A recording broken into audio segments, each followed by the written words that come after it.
been thinking about this presentation for about 5 to 7 years, which made it really hard to put down into 45 minutes.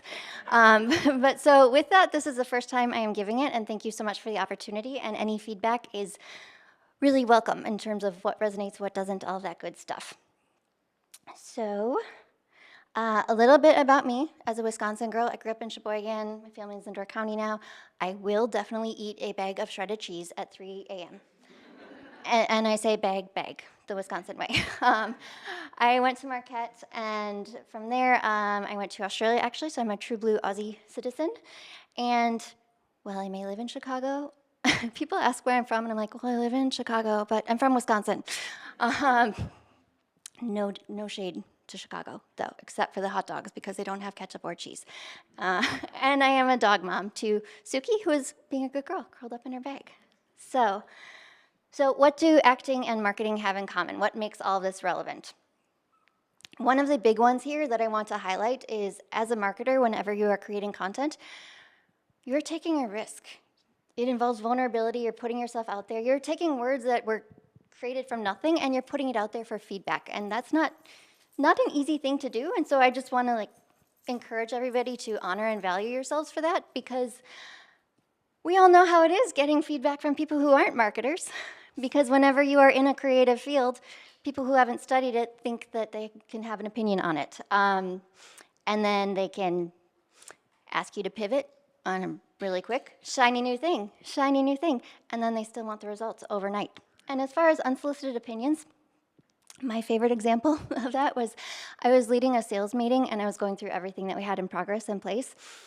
So the primary service offering was IT due diligence. And all of a sudden, one of the sales guys goes, wouldn't it be great if on Google we could come up first when people type in IT due diligence? Yes. Yes, Bob. As an SEO for 5 years, I don't know why I never thought of that. Yeah. Which is what the next thing we have in common. We smile and nod. Sometimes we pick the battles, and sometimes you just gotta, yeah, okay.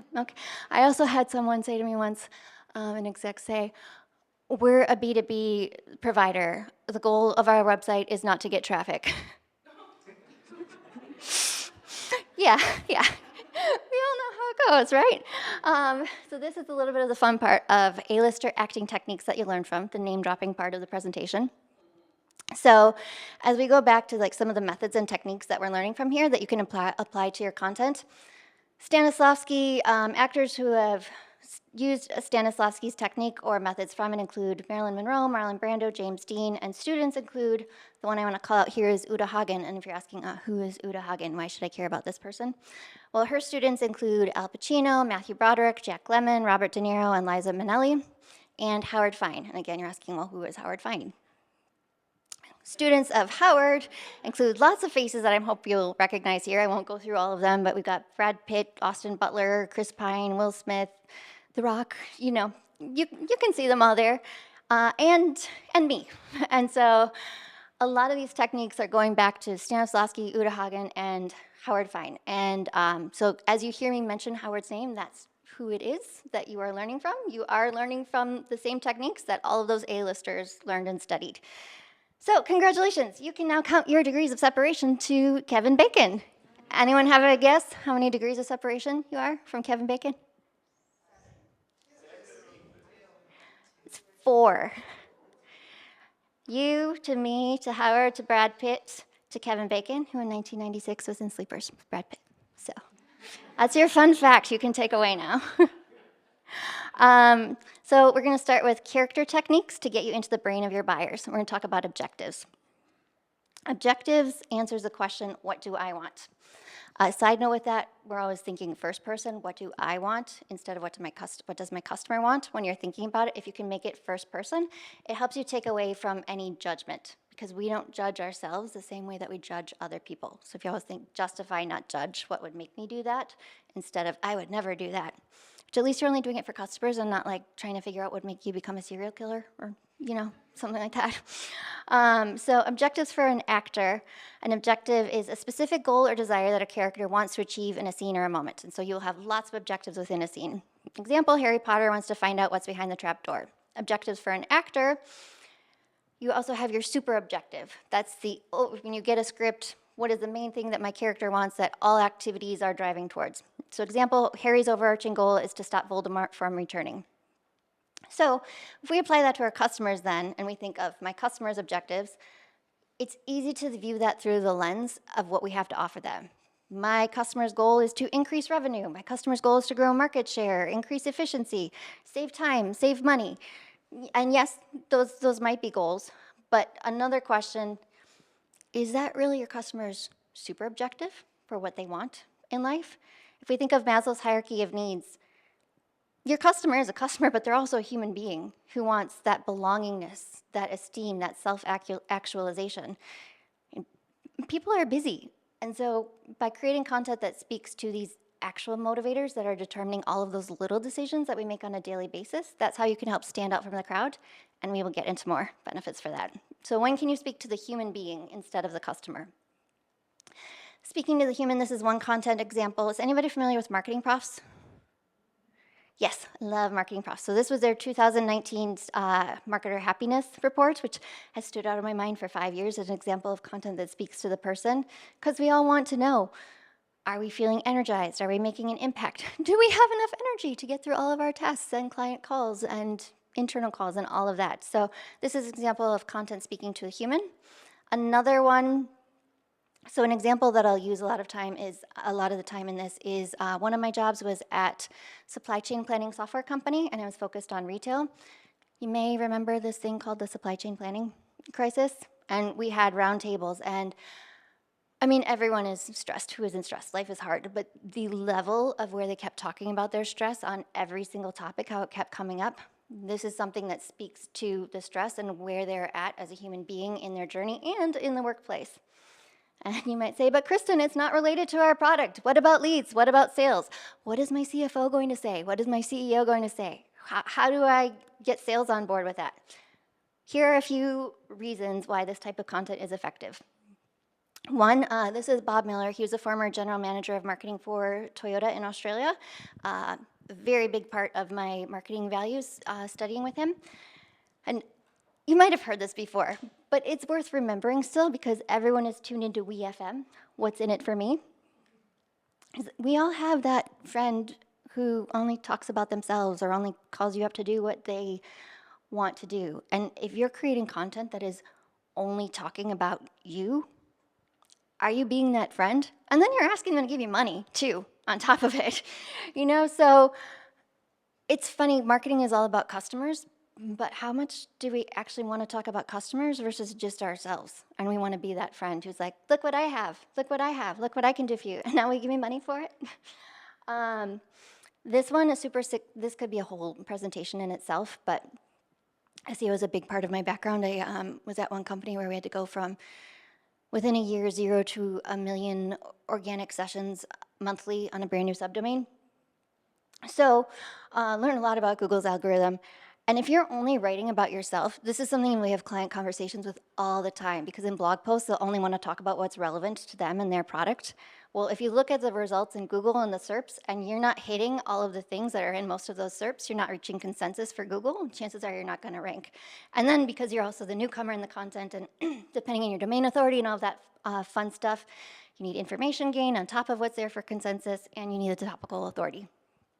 So again, that could have a lot more conversation on that, but it's worth noting too, only talking about yourself and having a lot of conversations with clients about that. Like, you're not going to rank if you're not willing to talk about the things that aren't just you.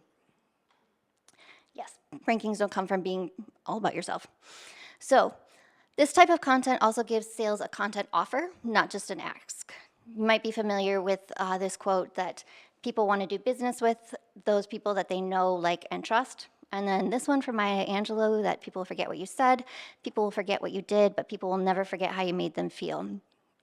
So much of this is building content that gives sales an offer instead of an ask. So sales can reach out and stay top of mind by giving a, like, here, just wanted to share this with you, thinking of you, know what you're going through, how can you be relatable with that, so that sales isn't always asking, please give me your time, please give me a call. You can build a relationship and show that trust that I care about you for you, not just for me. Also, the power of emotion in driving sales. So this is according to psychology, and this quote is from Brene Brown. We like to think that we are rational beings who occasionally have an emotion and just flick it away. But in reality, we are emotional, feeling beings who, on rare occasions, think. There's more science to back this up, but does your marketing focus on logic or emotions? And in no way am I saying like to stop talking about features and benefits, because those matter. But especially if you're in a crowded space where everyone has the same features and benefits, what's making you stand out from everyone else? Bob, who I was talking about in his classes, there was this phrase, blah, blah, fluffy, using Suki as an example. I'm talking to her and all she's gonna hear is Suki in her name, so she's hearing blah, blah, blah, Suki.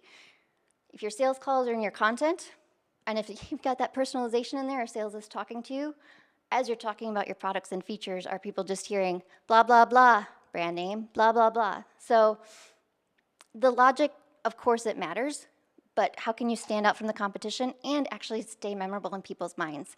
Because this is according to Stanford that the rational bits of our brain only count for about 5 to 10% of human decisions. So again, it's not just your brand voice. Well, we're going to talk about brand voice. It's not just standing out from others there, but it is also, if you want to get sales and your leadership on board with this strategy, these are scientific facts to back up. Emotions are how we can help drive sales. So as we're looking at rational versus emotional motivators could also be called objectives. So can you create content that appeals to your customers' high impact super objective? So these are some examples this is from Harvard Business Review. These are emotional motivators that affect customer values and that affect their purchase decisions.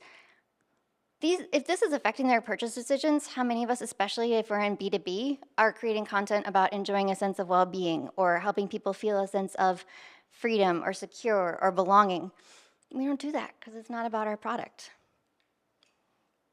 But we need to remember, so one of those was what's successful in life, and yes, for some people, that could be work. Work is what drives success. For other people, it's that they want to get home to their families.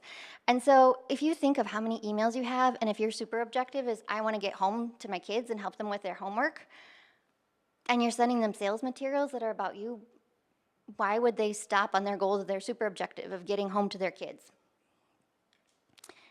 So personalization and specificity. It's inbound right now, as people might know, and personalization, I think about those HubSpot field Marketo tokens. That's not what we're going to talk about here. Many of you, I know there are a lot of agencies here, are probably familiar with, hopefully we're all past the targeting all men and women of legal age across the country. And we're these are the job titles, these are the seniority level, these are the demographics. So yes, that's all great and good, and you probably have that great buyer persona slide with that little stock photo of someone that you found somewhere, which is all great, and we should still do. I want to take it a step further and look at writing content to one person. If you're familiar with Warren Buffett's letters to shareholders, he actually writes those letters to his sisters. He has an exact person in mind. Can you think of any other shareholder letters that people will buy a book of the shareholder letters? And it's because he has a relationship with them. This is Anne Handley. If you know marketing profs, you probably know Anne Handley, Dora Anne Handley. This is one from one of her speeches of always Doris, write to Doris. Ignore the analysts, pundits, critics, and the not your Doris. And so one of the ideas here is you try to speak to everyone, you speak to no one. And then what we're talking about here with personalization is taking it a step further and thinking of a person in your life that you can write to, which I totally understand, like using retail planning. Do I know someone in my life who is a retail planner? No, probably not. But I can tell you, having to come up with someone I can talk to as for monologues, auditions, all of this stuff, these are the tactics that I use because you think it doesn't make a difference? If we had more time, I would do a little example session to show the difference it makes, but we don't have time for that. But so is there someone that you teach, educate, or guide? If your goal as a marketer is to educate, lots of times I will think of my goddaughter and writing to her. Because the difference between writing to an actual person versus that stock photo you found in line, do you have any opinions about that stock photo buyer persona? What's their personality? How are they going to react to your content? We don't connect with it the same way as we do to someone that we have a relationship with and a shared history with. So We're going to talk about character research and given circumstances. So given circumstances answers who am I, which again it is crazy to me how many overlaps there are between this and marketing. That a lot of who am I would be building your buyer persona. And then taking it a step further, getting into like, what are the events that shape my life and how do I feel about them and all of that stuff. But so if you think of all tedious research is worth one inspired moment. I totally get it. We don't have a lot of time for research because people want output. People want new ads and new blog posts and new landing pages and all of that. So it's hard to make the time for research. At the same time, one of the biggest things I advocate for is content quality, not content output. So if you can take the time to do the research and come up with that one inspired moment that's going to make a difference, helping you get into the brain of your buyers, it's worth it. With that, as we're looking at your characters, customers, and their whole day, think about that characters are at moments of crisis, crossroads, and critical decisions. Guess what? Your customers are too, especially when they're making buying decisions. So think about what makes today different. They might already be aware of you, aware of wanting your product, but what makes today different that they actually fill out that form, that they actually want to talk to sales, that they actually Google your brand? Because change happens, okay, this is a wordy one. Change happens when the pain of staying the same is stronger than the pain of change. Yes, I think I got it. But change is hard. And so if someone is actually willing to make those change, what are those triggers? And can you optimize your content for that? So if you think about what a regular day is life is as well. As an actor, I look at what is the character's life like? What are all the things that happen outside of the script? As a marketer, what is your customer's life like outside of sales calls? Because let's face it, there are a lot of things going on in their life, including related to their job, that they're not going to say in sales calls. It's not polite business conversation some of the times, but we're humans, so we still have those thoughts. And you need to keep all of your thinking within the world of the scene and the world of the character. And this is where it gets so easy to know what we know and assume that sorry, I keep saying characters instead of customers, that your customers will know the same thing. So what do you know that your prospect doesn't? The copy makes sense in your head. Does it in theirs? The user experience is obvious to you, but is navigating your website clear to them? I hope you're enjoying all the memes, by the way. I didn't want to go stock photo. So this is an example for a client. On the left, we have the control, save 40%. And again, I'm not discounting saving time and money and using the word free. I love it. It's an eye magnet word. There's neurological studies about it. But you can have the free offer, but are you assuming people know how to claim it? So this was the variable that we did then where it spelled out very specifically, click the button below, create your account, click create project. I should mention me writing this kind of content, my best ever blog post, 20,000 views a month, how to delete Facebook messages. Yeah. So I know how to do this step-by-step thing, but sometimes that's what people need. We assume they can connect the dots, so create project, choose a plan, start building it risk-free. I thought of this slide too late to look up the actual exact numbers for it. I think the winner won by the variable won by about 40 or 50% more conversions by spelling out the steps. The control is fuzzy because the only place I had it was my annotations spreadsheet. It doesn't exist anywhere because it didn't perform as well. Same thing with the obstacles. So if we want to think about empathy, which businesses are not really set up for empathy, but as the marketer, it's our job to be the advocate for the customer when everybody else cares about revenue. I truly believe that as marketers, we can help people because people think of kind of the skeezy business tactics, but I truly believe like if we're selling products and services that people want that will make their lives better, it's kind of fun. Despite all the business politics, our goal in life can be to help people. Might seem idealistic, but it's nice to believe in. So what besides the number of form fills could be causing friction? So this is an example of, as we're talking about specificity and getting really specific with who it is you're talking to, a fun quick tip for CTAs. We love to have the short CTAs because it's pretty, the designer might want it. There are so many studies about longer CTAs that have more specificity, increasing conversion rates. So in this, thinking about the world of your character, if you're promoting a gym and the obstacles, yeah, you might want a membership, but how close is the gym to my house? Because yes, I want to work out, but I don't want to walk 30 minutes each way to and from my workout. Why would I do that? So this goes back to just thinking about the world, and if this was me doing it, it seems simple, but I think we often forget to actually put ourselves in their shoes. And this one, so one of our clients is in the foster care industry, which I mean, when you're asking for a commitment, talk about a life-changing commitment. And so what we've been talking to them about and working with them on is landing pages used to say, become a foster parent. And if you're looking at all the friction points that there could be in becoming a foster parent and changing your life, this, instead of making the goal become a foster parent, it's where can you get the foot in the door technique to help overcome those obstacles. So this is, the whole CTA was changed from become a foster parent to talk to a foster care expert. So you can get your questions answered one-on-one, get that support, and then it's answering all the things that will happen. How long will it take to hear from you? How long is a phone call? What will we talk about? And then this to me is one of the biggest ones, the commitment free, and what if I change my mind? Because if someone doesn't have their mind made up and they're scared of making that commitment, that's where we can help calm that objective. So be a detective. I won't go too into this because I know we have customer data coming up, but actors are detectives reading the script again and again and again. What clues are in your data? And I know this is like research where people want output. Finding the time to actually go through the data is hard. And then we have attribution models, and then we have LinkedIn data doesn't match Google Ads data or Google Analytics data and all of that fun stuff. So what I found to be helpful is pick one. Something is better than nothing. And I love looking at an individual customer journey. So this is Genchi Genbutsu. This is a Toyota mantra about go to the source, which yes, if we can do customer interviews, that is the ultimate holy grail. Conversations with sales are great too, but we can't always get those as much as we want for the many reasons that I'm sure everybody is familiar with. So what are other ways that you can go to the source in understanding your customer? I love looking at people who have actually converted and then looking at how many touch points there were. You know, in foster care, I've been looking at how very, very many, like 20 to 30 touch points before people are actually willing to fill out the form. And so while that high-level spreadsheet data is great as well, when you can look at, sometimes it does feel a little bit creepy. You know, we all know that feeling when you're like, oh, you did this at this date at this time, you know. But it helps us understand the person and the data. It's also, fun fact for this one, because sometimes it can be hard to prove the value of content, going back to all those attribution models and everything.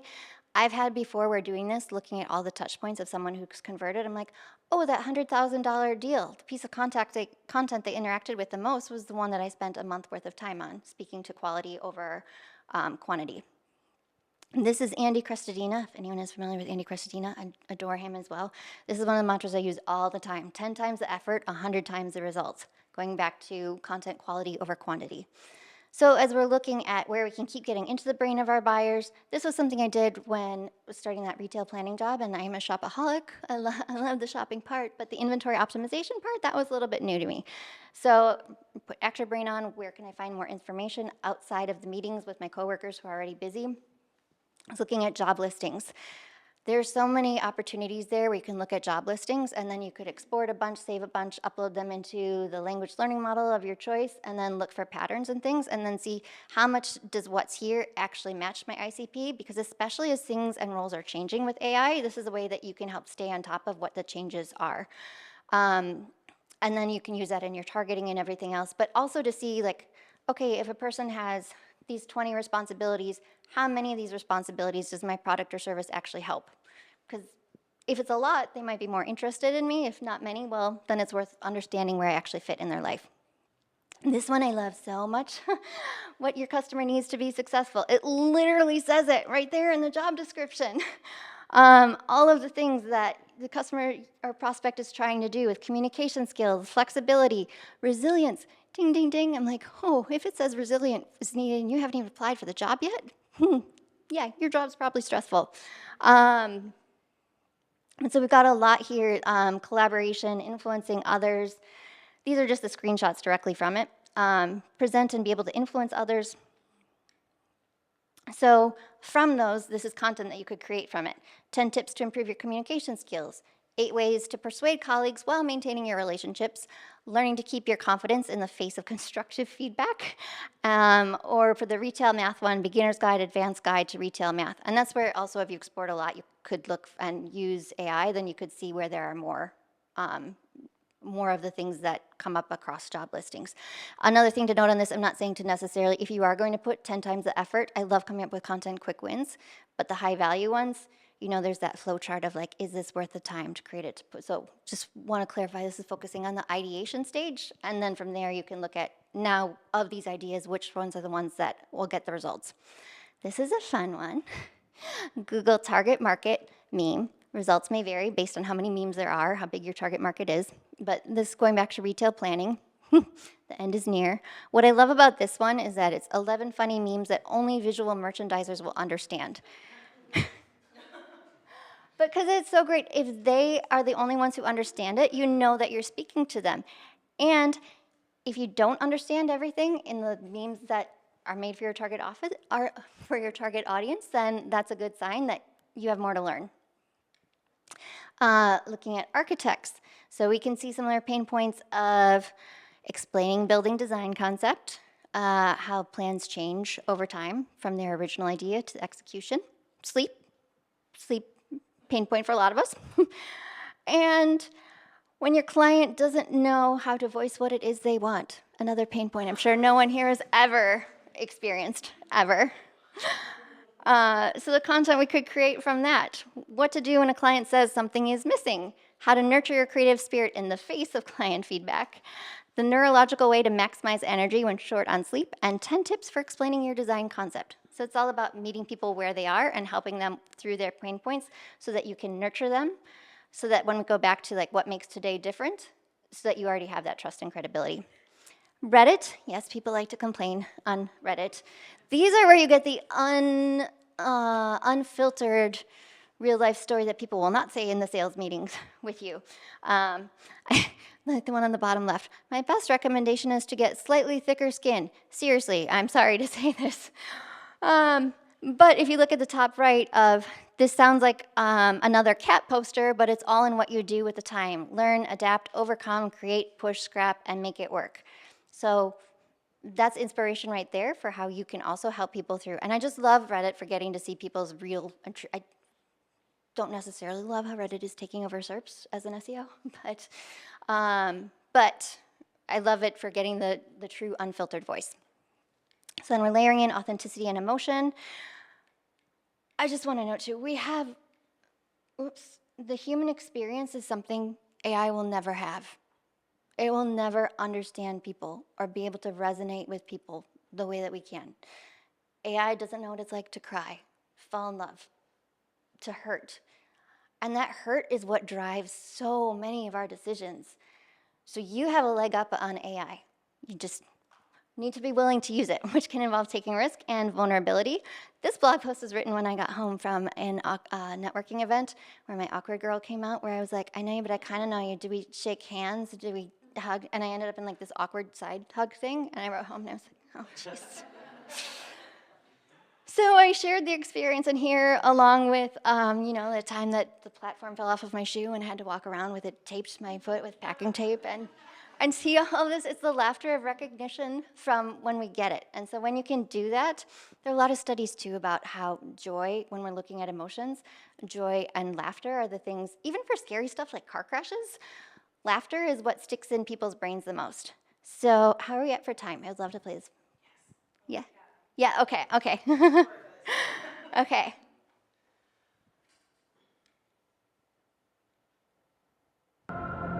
What is it?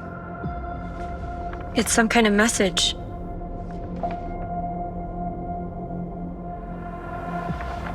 I don't get it. Who would demand such a thing?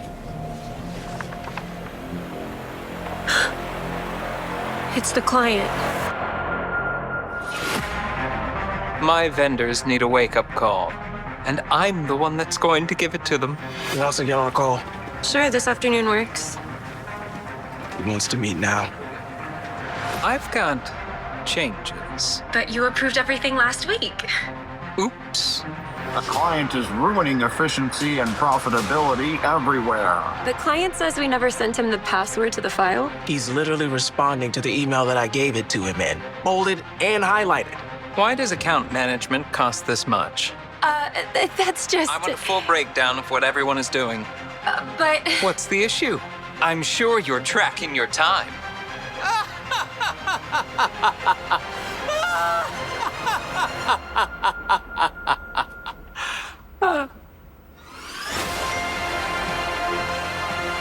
You say good, fast, cheap, pick two? Well, I want all three. How do we resource this? How do we make money? How do we stop the client? He doesn't need to be stopped. He needs to be managed. Who said that? It's not who I am. It's the tools I use. Who are you? I'm Dave from Teamwork.com, the only platform that helps you manage your client work profitably. It makes clients, like the client, less clienty. Here, use it.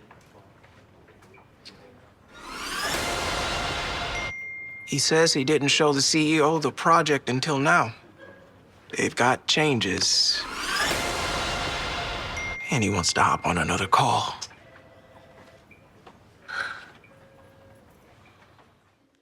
So the fact that this resonates with all of us so much, if you look at I literally took time out of this presentation to show you an ad. It showed Teamwork an ad to their target market. So many people right here, because it resonates with us. And this has like over 3 million views. They're creating another one. But it's the humor, and then it's also that we feel seen, that they get us. And that's what so many of us as a human, we want. We want to feel recognized and valued. Oops, I went the wrong way. Okay.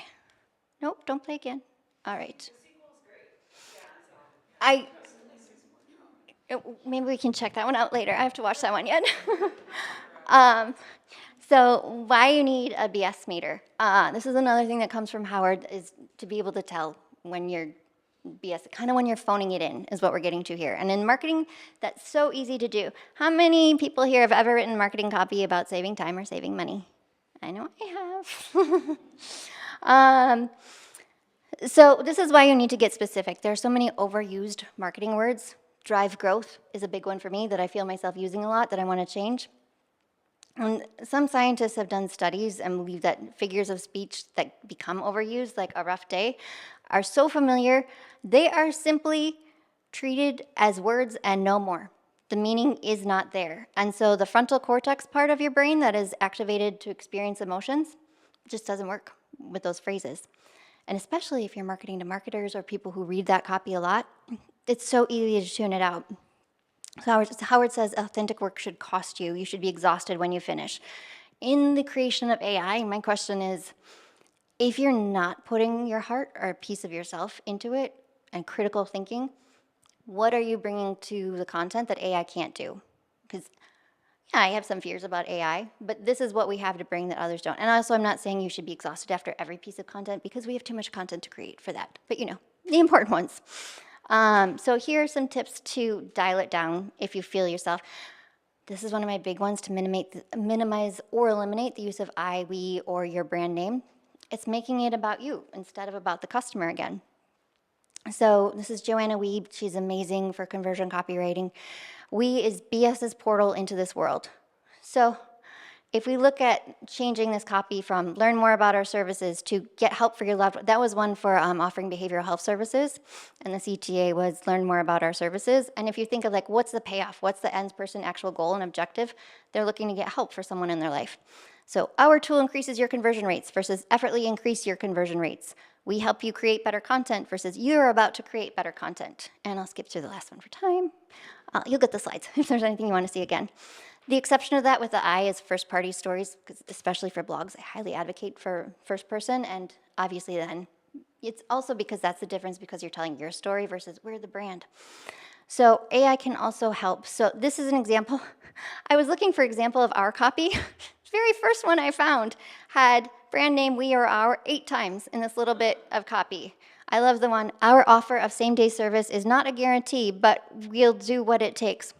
We're not going to get into all of the copywriting opportunities on this one, just focusing on we and our, because it is hard sometimes. I push myself to this, and sometimes you're like, but how do I? So AI can help. So this is a prompt when you get this that you can take if you want, giving ChatGPT the examples, and then asking it to rewrite the copy.